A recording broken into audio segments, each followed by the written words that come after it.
Assalamualaikum warahmatullahi wabarakatuh. Selamat siang semuanya. Terima kasih yang sudah bergabung pada siang hari ini.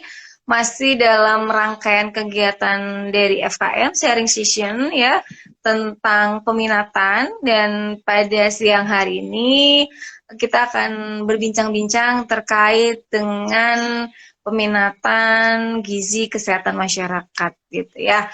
Nah, nanti untuk pada siang hari ini kita sebagai mungkin narasumber atau pembicara yang terkait dengan mata kuliah gizi yang ada di Prodi Kesmas Unwir, yaitu Ibu Tayong Siti Nurbaiti, SKM M Gizi, atau biasa kalau misalkan kita panggil itu Bu Betty gitu ya. Selamat siang Bu, ini sepertinya loading gitu ya di Bu Betty. Halo Bu.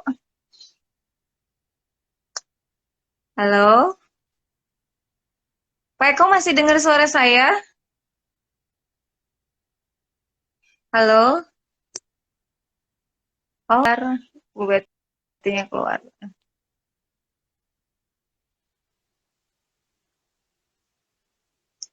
Halo Pak? Halo Bu, bentar ya, saya undang lagi. Iya, siap-siap. Ini kayaknya emang gelap ya.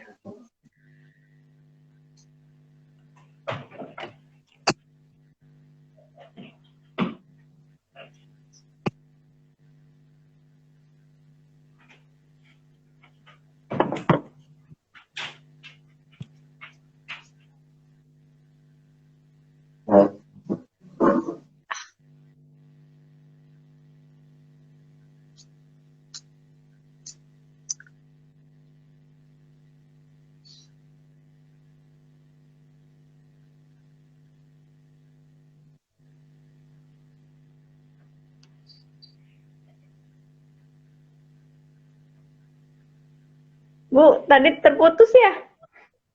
Oh iya, menghilang ya, nggak apa-apa. Ya, terima kasih Bu Betty sudah bergabung kembali di live IG kita ya, masih dalam rangkaian acara sharing season. Harusnya memang peminatan gizi kesehatan masyarakat itu sebagai terakhir gitu ya, penutup. Tapi karena kemarin ada pengcancelan dari salah satu peminatan, akhirnya ya bukan sebagian terakhir gitu ya pembahasannya. Ya, selamat siang, selamat bergabung Bu Betty, apa kabar? Sehat untuk siang hari ini? Alhamdulillah, sehat, sehat Bu. Oke, kita nanti mungkin selama kurang lebih 30 menit ke depan kita akan membahas mengenai gizi kesehatan masyarakat. Seperti yang kita tahu bahwa dalam program studi kesehatan masyarakat, dalam kurikulumnya itu kan bidang kajiannya itu ada di dalamnya terkait dengan gizi ya Bu ya. Mungkin mahasiswa juga atau calon mahasiswa gitu kok di kesehatan masyarakat ada terkait dengan gizi. Ini kan bukan prodi gizi gitu ya. Mungkin nanti kita akan berbicara apa saja sih apa ya, mata kuliah terkait dengan gizi ini yang ada di prodi kesehatan masyarakat Unwir itu, Bu. Mungkin bisa diceritakan gitu ya, karena kan kita belum berbicara mengenai peminatan dulu gitu ya. Kita berbicara mengenai mata kuliah yang semua mahasiswa walaupun tidak mengambil mata kuliah tidak mengambil peminatan gizi, tapi mereka juga tetap mendapatkan gitu ya Bu ya. Kira-kira bagaimana, seperti apa itu gambaran untuk mata kuliah gizi untuk mahasiswa FKM ini?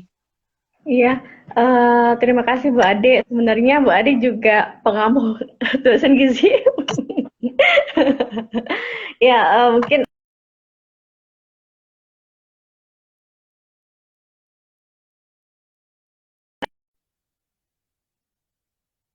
belum ada program studi gizi, tetapi karena FKM itu adalah cakupannya luas. Salah satunya adalah ada mata kuliah terkait dengan gizi masyarakat. Nah, untuk yang di luar peminatan, yang semua semester itu mendapatkan, artinya di semester 2, semester 3, itu sampai semester 6 itu ada beberapa mata kuliah terkait dengan mata kuliah gizi, mulai dari dasar gizi ilmu kesehatan masyarakat, kemudian ada penilaian status gizi, ada ekologi, pangan, dan gizi. Nah, di situ kami menjelaskan bahwa dari dasar-dasar gizi seperti apa, kemudian bagaimana untuk melihat status gizi secara masyarakat, individu, kemudian pada kelompok usia gitu ya, dari usia balita, kemudian anak-anak, dewasa, remaja, kemudian sampai pada lansia. Nah, kalau untuk apa namanya? Bu Betty, suaranya bisa dibesarin? Di saya kedengarannya kecil. Oh ya, sebentar Bu. Sudah besar nih. Kurang besar ya? Halo? Ya, ya. Sudah. Halo? Iya, ya. Tapi kecil tadi pas awal tuh besar apa karena di saya aja ini? Kok kedengarannya jadi kecil gitu ya? Tadi perasaan besar gitu. Oh, Ya bisa dilanjut boleh Bu? ya, iya saya lanjut ya Mungkin Bu. bisa dengar dulu mungkin dari Pak Eko. Pak Eko gimana suara Bu Betty? Karena barangkali untuk yang dengerin yang lainnya gitu. Oh suaranya bagus bagus ya siap siap. Ya, berarti sinyal ya. Ya. Iya ini boleh Bu dilanjut Bu. Ya, tadi kan ada beberapa mata kuliah terkait gizi karena memang kenapa tidak banyak mata kuliah gizi karena kan belum masuk ke peminatan seperti itu. Jadi seperti mata kuliah yang lain juga seperti Kesling, K3 itu apa namanya relevannya hampir sama porsinya dengan mata kuliah gizi. Nah kebetulan saya mengampu mata kuliah dasar gizi ilmu kesehatan masyarakat sama penilaian status gizi itu di mana untuk mata kuliah dasar ilmu gizi masyarakat itu di sini ada beberapa belum masuk ke praktikum sebenarnya tetapi sudah mengenalkan seperti apa itu pemenuhan gizi seimbang. Nah, makanya di situ ada praktek juga, ada apa namanya langsung praktek tentang pembuatan menu gizi seimbang minimal untuk anak sekolah, untuk anak SD gitu. Seperti itu. Nah, kemudian ada penilaian status gizi. Nah, di penilaian status gizi itu kita menghitung IMT seseorang apakah IMT itu adalah indeks massa tubuh seseorang, apakah orang tersebut berstatus gizi normal, kemudian apakah kurang ataukah obes. Nah, di situ kami juga sudah bisa melihat atau bisa menghitung IMT seseorang seperti itu minimal untuk diri sendiri baru nanti ditularkan ke keluarga dan kemudian dipraktekkan ke masyarakat. Nah biasanya saya selalu memberikan tugas ke mahasiswa itu adalah mencakup asupan makanan kemudian dikaitkan dengan status gizi seseorang tersebut seperti itu minimal di keluarga tadi. Mungkin itu seperti itu Bu kalau untuk mata kuliah gizi apa namanya di luar peminatan. Ya, berarti memang dalam kesehatan masyarakat itu berkaitan juga terkait dengan gizi ya Bu ya.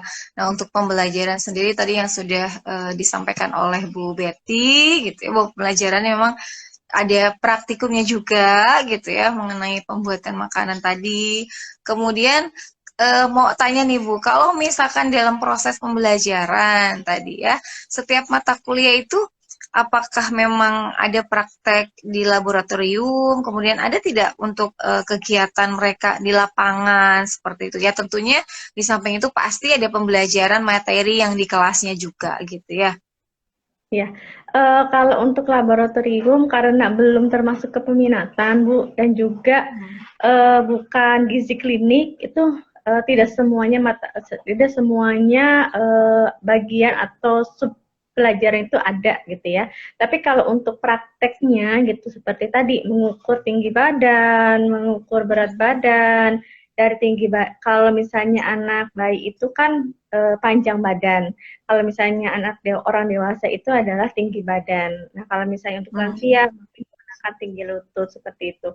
Dan itu ada prakteknya. Tapi kalau misalkan untuk ke laboratorium biasanya kerjasama atau berbarengan dengan yang dari Kesling karena sama-sama hampir sama misalkan melihat apakah ada formalin atau tidak, itu bagian juga dengan testing.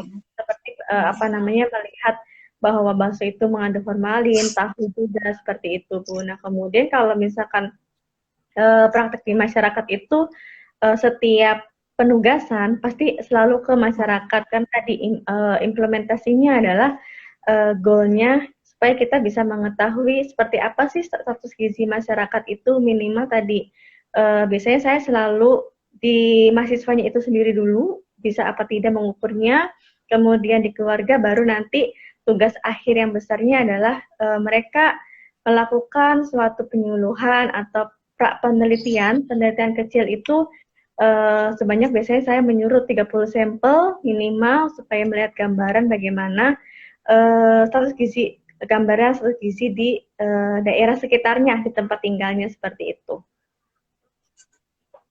Ya, ternyata menarik gitu ya Bu ya, apa namanya, selain pembelajaran di kelas, mahasiswa juga ada mendapatkan apa ya, pembelajaran tadi ya, praktikum di lab gitu ya, kemudian juga di masyarakat juga mengukur tadi status gizinya seperti apa, karena berkaitan dengan kesehatan masyarakat juga gitu, permasalahan yang ada di masyarakat seperti itu. Nah, setelah ini Bu, saya mau membahas juga terkait dengan peminatan Bu, gitu ya. Kalau misalkan mungkin untuk mahasiswa yang pada siang hari ini bergabung, mahasiswa semester 6 gitu mau 7. Nah, untuk kurikulum 2015 yang dipakai itu kan untuk gizi kesehatan masyarakat itu kebetulan tidak ada gitu ya. Jadi tidak ada peminatan untuk gizi kesehatan masyarakat, dan untuk kurikulum 2020 yang kemarin baru kita redesign gitu ya, perubahan kurikulum itu ada peminatan terkait dengan gizi kesehatan masyarakat. Mungkin dari mahasiswa dari semester 2 dan 4 nih Bu yang tertarik gitu ya. Nanti kalau saya mau ngambil peminatan gizi itu dalamnya tuh seperti apa sih mata kuliahnya, kemudian juga mungkin bagaimana proses pembelajarannya, seperti itu Bu. Bagaimana kira-kira Bu? Iya, kalau untuk kebetulan untuk peminatan gizi ini baru kurikulum baru ya Bu yang ada gitu ya. Tapi apa namanya sekilas info atau sekilas gambaran bahwa kalau misalnya di peminatan gizi ini sebenarnya lanjutan dari materi-materi sebelumnya. Apa namanya seperti gizi kesehatan reproduksi, gizi lansia, kemudian gizi daur hidup itu seperti apa gitu. Nah, nanti di situ akan lebih banyak prakteknya, akan lebih banyak praktikumnya ke lapangan untuk mengimplementasikan ilmu yang sudah diberikan atau sudah diberikan oleh pengampu ya, dosen pengampu seperti itu. Walaupun mungkin mahasiswa bertanya, kenapa sih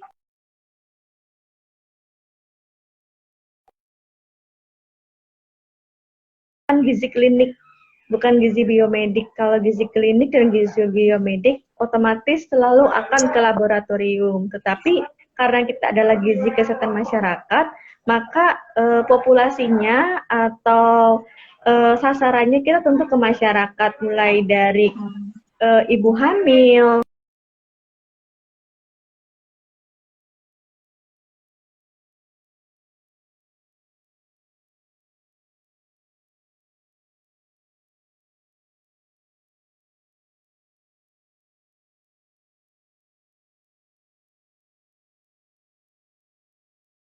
apa namanya prakteknya di laboratorium, bersinggungan di laboratorium. Paling hanya ada beberapa pertemuan saja, ada beberapa pertemuan yang memang kiranya diperlukan untuk ke laboratorium seperti itu Bu.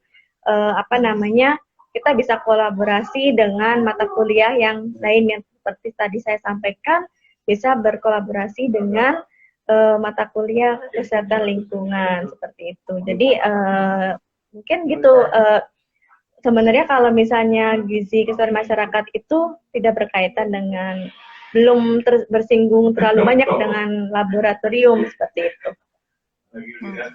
Siap.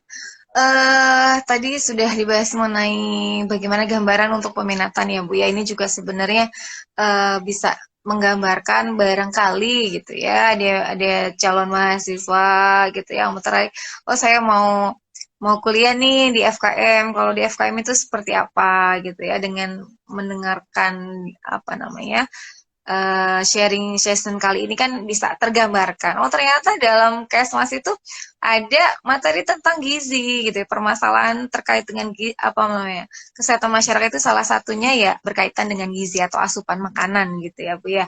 Nah kalau misalkan mahasiswa atau calon mahasiswa ini nanti sudah masuk, kemudian mengambil peminatan gizi ini, kira-kira nanti kalau sudah lulus pasti bertanya-tanya. Kalau sudah lulus, saya kalau ngambil Kesmas kemudian peminatan gizi, nanti kerjanya gimana gitu ya. Biasanya pertanyaannya kan seperti itu karena ya prospek pasti diharapkan setelah lulus itu ya untuk bekerja gitu ya Bu ya. Selain bekerja mungkin kalau misalkan sedikit bocoran mungkin ya, kalau di gizi sebenarnya itu kita bisa berentrepreneur gitu ya.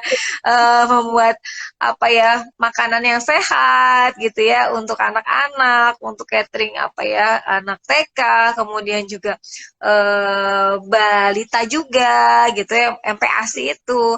Nah, itu sedikit bocoran. Tapi mungkin Bu Betty nih banyak yang bisa memberikan gambaran gimana nanti prospek kerja gitu ya dari Kesmas kalau misalkan mengambil peminatan dari gizi ini, Bu.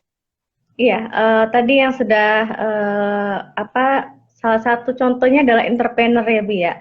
Itu sebenarnya peluang yang besar gitu, apalagi pada saat sekarang itu masyarakat malas keluar dan malas masak. Itu sebenarnya bisa kita membuka catering gitu ya untuk delivery food itu, tetapi nilai plusnya adalah ketika orang gizi yang membuat, peminatan gizi yang membuat itu mereka sudah tahu, oh berapa kalori sih sehari yang dibutuhkan gitu. Apakah konsumennya itu bekerja kerjanya tingkatan kerjanya bisa apa namanya bisa dilihat apakah kerja ringan, berat atau sedang itu bisa request sebenarnya seperti itu. Nah kemudian bisa juga menjadi peneliti selain jadi entrepreneur jadi peneliti juga bisa. Kemudian jadi penulis juga bisa. Apalagi sekarang di puskesmas itu sedang membutuhkan banyak pendamping gizi juga Bu. Jadi peluang besar gitu ya.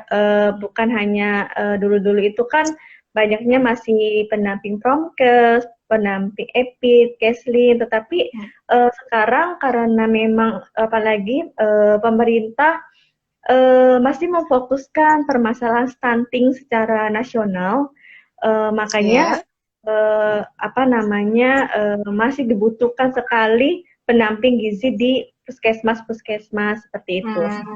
Adalah nanti masuk ke pemberdayaan masyarakat. Kemudian bisa juga bergabung dengan posyandu seperti itu. Nah itu apa namanya jadi tidak hanya nanti kalau misalkan sudah lulus saya bisa nggak jadi PNS gitu ya. Kalau PNS itu kan hanya sebagian kecil saja peluang kerja, tetapi yang lebih banyak adalah seperti kita bisa ke perusahaan, kemudian bisa ke restoran seperti itu ya. Nanti loh itu kan koki gitu ya. Nah kalau kita bukan koki tetapi kita ahli gizinya, melihat apakah prosesnya sudah benar atau belum, seperti proses pemasakan sayuran. Apakah proses pemasakan sayur itu sudah benar atau belum sehingga zat gizi yang ada pada sayuran itu tidak hilang. Sehingga kita makan bukan hanya makan sesampah, tetapi kita juga memang makan itu mengandung asupan gizi yang sesuai seperti itu. Jadi apa